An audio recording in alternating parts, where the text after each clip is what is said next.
الرئيس بشار الأسد، شكرا لمنحكم هذه المقابلة لمحطة روسيا اليوم. أهلا وسهلا بكم في دمشق. كثيرون كانوا مقتنعين قبل عام مضى بأنكم لن تصمدوا حتى هذا الوقت، رغم ذلك فها نحن نجلس اليوم في القصر الرئاسي بعد تجديده ونسجل هذه المقابلة. من هم أعداؤكم في هذه اللحظة؟ عدونا هو الإرهاب وعدم الاستقرار في سوريا، هذا هو عدونا. الأمر الذي لا يتعلق بالأشخاص، المسألة لا تتعلق ببقائي أو رحيلي، بل تتعلق بأن يكون البلد آمنا أو غير آمن. هذا هو العدو الذي نقاتله كسوريين. لقد مضى على وجودي هنا يومان وأتيحت لي الفرصة للتحدث مع بعض الناس في دمشق. بعضهم يقول إن بقائك أو عدم بقائك في هذه اللحظة لم يعد مهما. ما رأيكم في ذلك؟ أعتقد أن مسألة بقاء الرئيس أو رحيله مسألة تعود إلى الشعب، وليست مسألة تتعلق برأي البعض، والطريقة الوحيدة تتم من خلال صناديق الاقتراع. إذن المسألة لا تتعلق بما نسمعه، بل بما ينجم عن صناديق الاقتراع، وتلك النتائج هي التي تحدد ما إذا كان ينبغي على الرئيس البقاء أو الرحيل ببساطة. أعتقد أن ما أرادوا قوله هو أنك لم تعد أنت المستهدف، بل سوريا هي المستهدفة. لم أكن أنا المستهدف منذ البداية، ولم أكن أنا المشكلة بأي حال من الأحوال. الغرب يخلق الأعداء دائما. في الماضي كان العدو هو الشيوعية، ومن ثم أصبح الإسلام، ثم صدام حسين، والآن يريدون أن يخلقوا عدوا جديدا يتمثل في بشار. ولهذا يقولون إن المشكلة تكمن في الرئيس وأن عليه أن يرحل. لهذا السبب علينا أن نركز على المشكلة الحقيقية وألا نضيع وقتنا في الإصغاء لما يقولونه. لكن هل ما زلت تعتقد شخصيا بأنك الرجل الوحيد الذي يمكن أن يحافظ على سوريا موحدة، والرجل الوحيد الذي يستطيع أن يوقف ما يسميه العالم حربا أهلية؟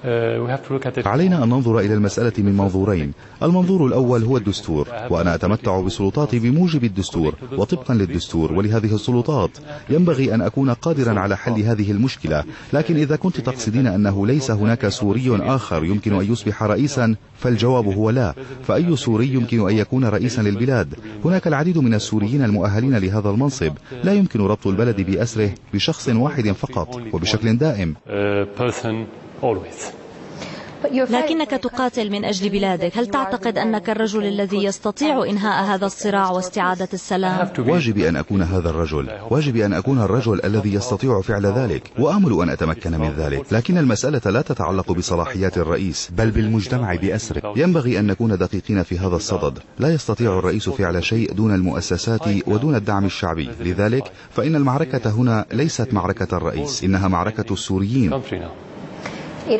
هذا صحيح، فالعديد من المدنيين يموتون أيضا نتيجة القتال، وهكذا كيف يمكن تحقيق النصر في هذه الحرب؟ كيف يمكن أن تتصالح مع شعبك بعد كل ما حدث؟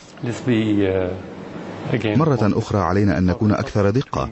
المشكلة ليست بيني وبين الشعب، فأنا ليس لدي مشكلة مع الشعب، لكن الولايات المتحدة ضدي، والغرب ضدي، والعديد من البلدان العربية ضدي، وتركيا ضدي. فإذا كان الشعب السوري ضدي أيضا، كيف يمكن أن أبقى هنا؟ إنهم ليسوا ضدك؟ إذا كان هناك جزء كبير من العالم ضدي والشعب ضدي وأنا هنا، فهل أنا سوبرمان؟ أنا إنسان. هذا ليس منطقيا. الأمر لا يتعلق بالمصالحة مع الشعب، كما لا يتعلق بالمصالحة بين السوريين مع بعضهم البعض. نحن لسنا في حرب أهلية. الأمر يتعلق بالإرهاب والدعم الذي يحظى به الإرهابيون من الخارج لزعزعة استقرار سوريا.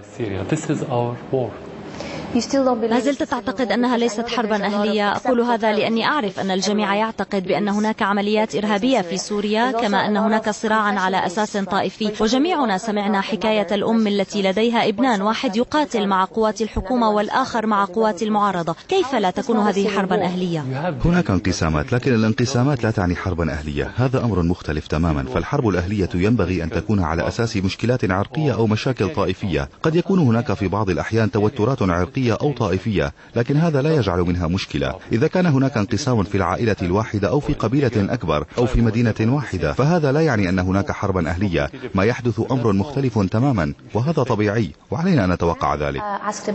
عندما أتحدث عن تصالحك مع شعبك، فأنا أعني أني سمعتك تقول في مناسبات عديدة بأن الأمر الوحيد الذي تكترث له هو الشعب السوري، وما يشعره الشعب السوري نحوك. وما إذا كان يعتقد أنك ينبغي أن تكون الرئيس أو لا؟ ألا تخشى أنه في المحافظة المحصلة، ونظرا للضرر الكبير الذي لحق بالبلاد فإنهم لم يعودوا يكترثون للحقيقة، بل إنهم يحملونك المسؤولية فقط. هذا سؤال افتراضي، لأن ما يعتقده الشعب هو الصحيح، ولمعرفة ما يعتقدونه علينا أن نسألهم. لذلك لا أخشى ما يعتقده البعض، أنا أخشى على بلدي، علينا أن نركز على ذلك. للعديد من السنوات كان هناك حكايات كثيرة عن الجيش السوري الجبار والأجهزة الأمنية السورية البالغة القوة، لكننا نرى أن هذه القوات لم تستطع سحق العدو كما توقع الناس أن تفعل، ونرى الهجمات الإرهابية تحدث وسط دمشق بشكل يومي تقريبا. هل كان كل ما قيل عن الجيش السوري والأجهزة الأمنية السورية مجرد أساطير؟ في الأحوال الطبيعية عندما يكون لدينا الجيش والأجهزة الأمنية والاستخباراتية نركز على العدو الخارجي، حتى لو كان لدينا عدو داخلي كالإرهاب، لأن المجتمع يساعدنا على الأقل في عدم توفير حاضنة للإرهابيين. الآن وفي هذه الحالة لدينا نوع جديد من الحرب، حيث يمارس الإرهاب بالوكالة، سواء من خلال سوريين يعيشون في سوريا أو مقاتلين أجانب يأتون من الخارج. هذا نوع جديد من الحروب، وعلينا أن نتكيف مع هذا الأسلوب الجديد، وهذا يستغرق وقتا وليس سهلا. والقول بأن هذا شبيه بالحرب التقليدية أو النظامية ليس صحيحا. هذه الحرب أكثر صعوبة بكثير، هذا أولا. ثانيا، فإن الدعم الذي يتلقونه والذي يقدم لهؤلاء الإرهابيين ومن جميع الأشكال، سواء من حيث الأسلحة أو المال أو الدعم السياسي، أمر غير مسبوق، ولذلك علينا أن نتوقع أن تكون حربا قاسية وصعبة. من غير الواقعي أن نتوقع أن بلدا صغيرا كسوريا يمكن أن يهزم كل تلك البلدان التي تقاتلنا من خلال عملائها خلال أيام أو أسابيع. نعم، في الحرب التقليدية يكون لديك قائد ولديه جيش يأمره بالتحرك يمينا فيتحرك ويسارا فيتحرك، لكن في هذه الحالة هناك فصائل من الإرهابيين ليس لديهم استراتيجية موحدة لمحاربتكم، وهكذا كيف تحدث عمليات القتال هذه؟ ليست هذه هي المشكلة. المشكلة أن أولئك الإرهابيين يقاتلون من داخل المدن، وفي المدن هناك مدنيون، وعندما تقاتل هذا النوع من الإرهابيين ينبغي أن تحرص على أن يكون الضرر في حده الأدنى على البنية التحتية والمدنيين، لكن علينا أن نقاتل لأننا لا نستطيع ترك الإرهابيين يقتلون ويدمرون. هذه هي الصعوبة في هذا النوع من الحروب.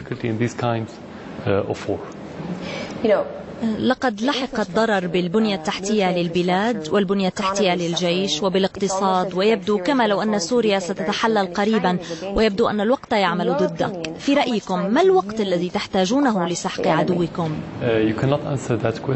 لا نستطيع الإجابة على هذا السؤال، لأن لا أحد يزعم أن لديه الجواب حول متى يمكن لهذه الحرب أن تنتهي، ما لم يكن لدينا الجواب حول متى سيتوقفون عن تهريب المقاتلين الأجانب من مختلف أنحاء العالم، وخصوصا من الشرق الأوسط والعالم الإسلامي، ومتى سيتوقفون عن إرسال الأسلحة لهؤلاء الإرهابيين إذا توقفوا.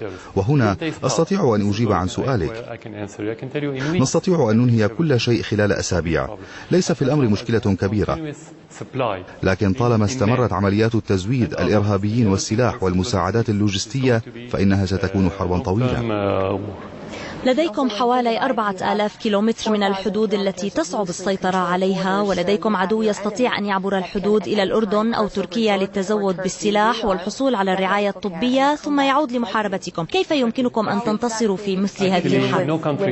ما من بلد في العالم يستطيع أن يضبط حدوده تماما، حتى الولايات المتحدة لا تستطيع ضبط حدودها مع المكسيك بشكل كامل، وقد ينطبق الأمر نفسه على روسيا وهي بلد كبير، وهكذا ليس هناك بلد يستطيع أن يضبط حدوده بشكل كامل. يمكن للبلدان تحقيق وضع أفضل على حدودها من خلال إقامة علاقات جيدة مع جيرانها، وهو ما لا نمتلكه الآن مع تركيا على الأقل، فتركيا تدعم أكثر من أي بلد آخر تهريب الإرهابيين والأسلحة إلى سوريا. هل لي أن أسألكم سؤالا؟ لقد زرت تركيا مؤخرا ووجدت أن الناس هناك قلقون جدا حيال ما يمكن أن يحدث بين سوريا وتركيا. هل تعتقد أن حربا سورية تركية تشكل سيناريو واقعيا؟ عقلانيا لا أعتقد ذلك لسببين. الحرب بحاجة إلى الدعم الشعبي، وغالبية الشعب التركي لا تريد مثل هذه الحرب، لذلك لا أعتقد أن أي مسؤول عقلاني يمكن أن يفكر يفكر بمعارضة إرادة الشعب في بلاده، وينطبق الأمر ذاته على الشعب السوري، وهكذا ليس هناك خلاف بين الشعب السوري والشعب التركي، بل يتعلق الأمر بالحكومات والمسؤولين، بين مسؤولين ومسؤوليهم بسبب سياساتهم، وهكذا لا أعتقد بأن هناك أي احتمال لقيام حرب بين سوريا وتركيا. متى كانت المرة الأخيرة التي تحدثتم فيها إلى إردوغان، وكيف انتهت تلك المحادثة؟ كان ذلك في أيار 2011 بعد أن فاز بالانتخابات. هنأته بالفوز؟ نعم، وكانت تلك هي المرة الأخيرة. من الذي يقوم بقصف الأراضي التركية، القوات الحكومية أم قوات المعارضة؟ لمعرفة ذلك ينبغي أن يكون هناك تحقيقات مشتركة، ينبغي أن يكون هناك لجنة مشتركة بين الجيشين من أجل معرفة من يقصف من. هناك الكثير من الإرهابيين على الحدود ولديهم مدافع هاون، ولذلك فإن بإمكانهم القيام بذلك. ينبغي إجراء تحقيقات في طبيعة القذيفة ومكان سقوطها وما إلى ذلك، وهذا لم يحدث. طلبنا من الحكومة التركية تشكيل مثل هذه اللجنة فرفضت، ولذلك لا جواب لدينا. عندما يكون هناك كل هؤلاء الإرهابيين على الحدود لا يمكن أن تستبعد احتمال وقوع ذلك، لأن الجيش السوري ليس لديه أي أوامر بقصف الأراضي التركية، لأن لا مصلحة لنا في ذلك، وليس بيننا وبين الشعب التركي أي عداوة. نحن نعتبرهم إخوة لنا، فلماذا نفعل ذلك إلا إن حدث ذلك عن طريق الخطأ، وهذا بحاجة للتحقيق. حتى الآن ليس لدينا جواب. هل تقبلون فرضية أن يكون ذلك قد وقع عن طريق الخطأ من قبل القوات الحكومية؟ هذا احتمال ممكن. في كل الحروب تقع أخطاء. تعلمين أنه في أفغانستان يتحدثون دائما عن النيران الصديقة، فإذا كان يمكن للجيش الواحد أن يقتل أفراده خطأ، هذا يعني أن ذلك يمكن أن يحدث في كل حرب، لكننا لا نستطيع أن نؤكد حدوث ذلك. لماذا تحولت تركيا التي كنتم تعتبرونها بلدا صديقا إلى موطئ قدم للمعارضة؟ ليس تركيا وليس الشعب التركي، بل حكومة أردوغان. كي نكون دقيقين، الشعب التركي بحاجة لعلاقات جيدة مع الشعب السوري. أردوغان يعتقد أنه إذا استولى الإخوان المسلمون على الحكم في المنطقة خصوصا في سوريا يستطيع أن يضمن مستقبله السياسي. هذا السبب. السبب الآخر هو أنه يعتقد شخصيا أنه السلطان العثماني الجديد، وأنه يستطيع السيطرة على المنطقة كما كان الأمر خلال عهد الإمبراطورية العثمانية وتحت مظلة جديدة.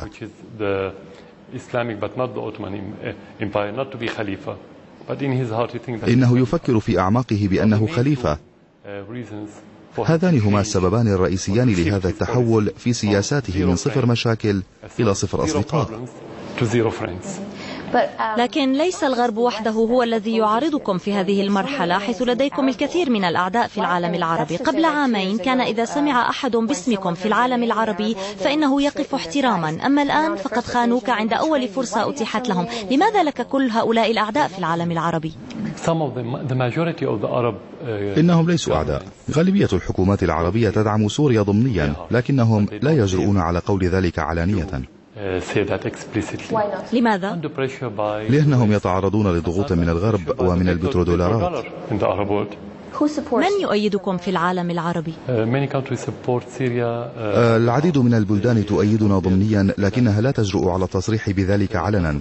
لكن هناك أولا العراق الذي يلعب دورا فعالا في دعم سوريا خلال هذه الأزمة، لأنه بلد مجاور، وهم يدركون أنه إذا حدثت حرب داخل سوريا فسيكون هناك حرب في البلدان المجاورة بما في ذلك العراق. وهناك بلدان أخرى لها مواقف جيدة مثل الجزائر وعمان بشكل أساسي، وهناك بلدان أخرى لست بصدد تعدادها الآن لديها مواقف إيجابية لكنها لا تتصرف بناء على تلك المواقف.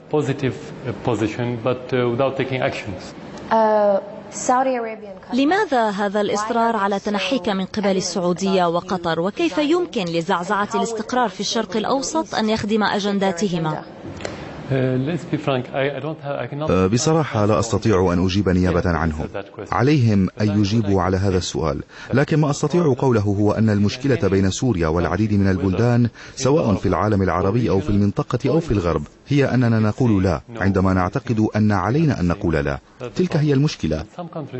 وبعض البلدان تعتقد بأنها تستطيع السيطرة على سوريا من خلال الإملاءات أو من خلال المال أو البترودولارات، وهذا غير ممكن في سوريا. هذه هي المشكلة. مشكلة.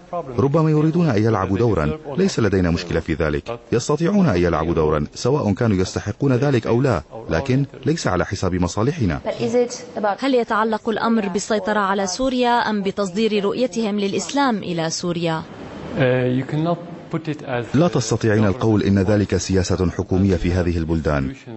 في بعض الأحيان يكون هناك مؤسسات في بلدان معينة، وفي بعض الأحيان يكون هناك أشخاص يدعمون هذا التوجه، لكنهم لا يعلنون عن ذلك كسياسة رسمية. وهكذا فإنهم لم يطلبوا منا الترويج للمواقف المتطرفة لمؤسساتهم، لكن ذلك يحدث في الواقع، سواء كان من خلال الدعم غير المباشر الذي تقدمه الحكومات أو من خلال المؤسسات والأشخاص. هذا جزء من المشكلة.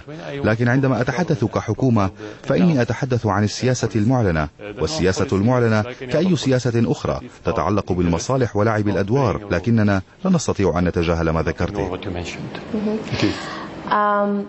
إيران حليفكم الوثيق تتعرض أيضا لعقوبات اقتصادية وتواجه أيضا التهديد بالغزو العسكري. إذا كان عليكم أن تختاروا بين قطع العلاقات مع إيران مقابل السلام في بلادكم، فهل تتخذون هذا الخيار؟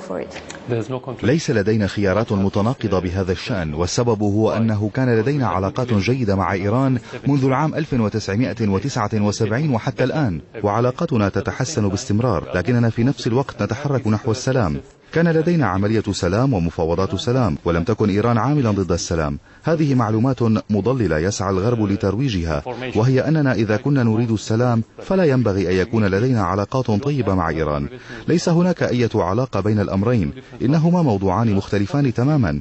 لقد قدمت إيران الدعم لسوريا ودعمت قضيتنا، قضية الأراضي المحتلة، وعلينا أن ندعمها في قضاياها. هذا أمر واضح وبسيط. إيران بلد هام للغاية في المنطقة، وإذا كنا نسعى نحو الاستقرار ينبغي أن يكون لنا علاقات جيدة مع إيران. لا يمكن أن نتحدث عن الاستقرار في ظل علاقات سيئة مع إيران أو مع تركيا أو مع جيران آخرين. هل لديكم أي معلومات تفيد بأن أجهزة المخابرات الغربية تقوم بتمويل مقاتلي المعارضة في سوريا؟ ما نعرفه حتى الآن هو أن هذه الأجهزة تقدم دعما معلوماتيا للإرهابيين من خلال تركيا، وفي بعض الأحيان من لبنان بشكل رئيسي. لكن هناك أجهزة مخابرات أخرى ليست غربية بل إقليمية نشطة جدا وأكثر نشاطا من الأجهزة الغربية، وبالطبع تحت إشراف أجهزة المخابرات الغربية. ما هو دور القاعدة في سوريا في هذه اللحظة؟ هل يسيطرون على أي من قوات المعارضة؟ لا أعتقد أنهم يسعون للسيطرة على هذه المجموعات، بل إنهم يسعون لتأسيس إمارتهم حسب التعابير التي يستخدمونها، لكنهم يحاولون بشكل رئيسي إخافة وترهيب الناس من خلال التفجيرات والاغتيالات والهجمات الانتحارية وأشياء من هذا القبيل لدفع الناس إلى اليأس وكي يقبلوا بهم كأمر واقع. وهكذا فهم يتحركون خطوة خطوة، لكن هدفهم النهائي هو إقامة إمارة إسلامية في سوريا يستطيعون من خلالها الترويج لإيديولوجيتهم الخاصة بهم في باقي أنحاء العالم. من بين أولئك الذين يقاتلونكم والذين يعارضونكم إلى من يمكن أن تتحدث؟ نتحدث إلى كل من يمتلك إرادة حقيقية لمساعدة سوريا، لكننا لا نضيع وقتنا مع أي شخص يريد استغلال أزمتنا لمصالحه الشخصية. قد وجهت للقوات الحكومية اتهامات عديدة بارتكاب جرائم حرب ضد المدنيين السوريين. هل تقرون بأن القوات الحكومية ارتكبت جرائم حرب بحق المدنيين السوريين؟ إننا نحارب الإرهاب ونطبق الدستور لحماية الشعب السوري. لنعد إلى ما حدث في روسيا قبل أكثر من عقد من الزمن. كنتم تواجهون الإرهاب في الشيشان وأماكن أخرى، كانوا يهاجمون المسارح والمدارس وغيرها، وكان الجيش الروسي يحمي الشعب. هل تسمي ذلك جرائم حرب؟ بالتأكيد لا. قبل بضعة أيام اعترفت أمنستي انترناشونال بالجرائم التي ارتكبتها الجماعات المسلحة قبل أيام عندما أسرت جنودا وأعدمتهم، كما أن هيومن رايتس ووتش اعترفت أكثر من مرة بالجرائم التي ترتكبها تلك المجموعات، ووصفت قبل أيام بأنها جرائم حرب. هذا أولا. ثانيا، من غير المنطقي أن يرتكب جيش جرائم حرب ضد شعبه، لأن الجيش السوري يتكون من أفراد الشعب السوري. لو أراد الجيش أن يرتكب جرائم بحق شعبه فإنه سينقسم ويتفتت، ولذلك لا يمكن أن يكون هناك جيش قوي وموحد وفي نفس الوقت يقوم بقتل شعبه. ثالثا، لا يمكن للجيش أن يصمد لمدة 20 شهرا في هذه الظروف الصعبة دون أن يحظى باحتضان الشعب السوري، فكيف يمكن أن يحظى بهذا الاحتضان في حين يقوم بقتل الشعب؟ هذا تناقض. متى كانت آخر مرة تحدثتم فيها إلى زعيم غربي؟ قبل الأزمة. هل عرضوا عليك في أي وقت شروطا مفادها أنه إذا تركت منصب الرئاسة فسيسود السلام في سوريا؟ لا، لم يطرح ذلك علي مباشرة، لكن سواء عرضوا ذلك بشكل مباشر أو غير مباشر فإن هذه مسألة سيادة، ومن حق الشعب السوري وحده التحدث في ذلك الأمر. كل ما يطرح بعد ذلك بشكل مباشر أو غير مباشر أو في وسائل الإعلام لا معنى ولا وزن له في سوريا. لكن هل لديك الخيار؟ لأنه كما يبدو الخيار من الخارج، ليس لديك أي مكان تذهب إليه، فإلى أين تذهب إذا أردت الرحيل؟ إلى سوريا. هذا هو المكان الوحيد الذي يمكن أن أكون فيه. أنا لست دمية، ولم يصنعني الغرب كي أذهب إلى الغرب أو إلى أي بلد آخر. أنا سوري، أنا من صنع سوريا، وعلي أن أعيش وأموت في سوريا. هل تعتقد أن هناك في هذه اللحظة أي فرصة للدبلوماسية أو للحوار، أم أنكم وصلتم إلى مرحلة يمكن للجيش وحده أن ينهي هذه الأزمة؟ أنا كنت دائما أؤمن بالدبلوماسية وأؤمن دائما بالحوار، حتى مع أولئك الذين لا يفهمون الحوار أو لا يؤمنون به. علينا أن نستمر في المحاولة. أعتقد أننا سنحقق دائما نجاحا جزئيا. علينا أن نسعى إلى هذا النجاح الجزئي قبل أن نحقق النجاح الكامل. لكن علينا أن نكون واقعيين. لا ينبغي الاعتقاد بأن الحوار وحده هو الذي يمكن أن يحقق النجاح، لأن أولئك الذين يرتكبون هذه الأعمال ينقسمون إلى أنواع. نوع لا يؤمن بالحوار، خصوصا المتطرفين، والنوع الثاني يتكون من الخارجين عن القانون الذين صدرت بحقهم أحكام قضائية قبل سنوات من بدء الأزمة، وعدوهم الطبيعي هو الحكومة، لأنهم سيسجنون إذا عادت الأمور إلى طبيعتها. النوع الآخر هم الأشخاص الذين تلقوا الدعم من الخارج، وهؤلاء ملتزمون فقط تجاه الأشخاص أو الحكومات التي دفعت لهم وزودتهم بالسلاح. هؤلاء لا يمتلكون قرارهم، ولذلك علينا أن نكون واقعيين. وهناك نوع آخر من الناس، سواء كانوا مقاتلين أو سياسيين، يقبلون بالحوار، ولذلك فقد شرعنا في هذا الحوار منذ أشهر حتى مع المقاتلين، وقد تخلى بعضهم عن السلاح وعاد إلى حياته الطبيعية. هل تعتقدون أن الغزو الأجنبي لسوريا بات وشيكا؟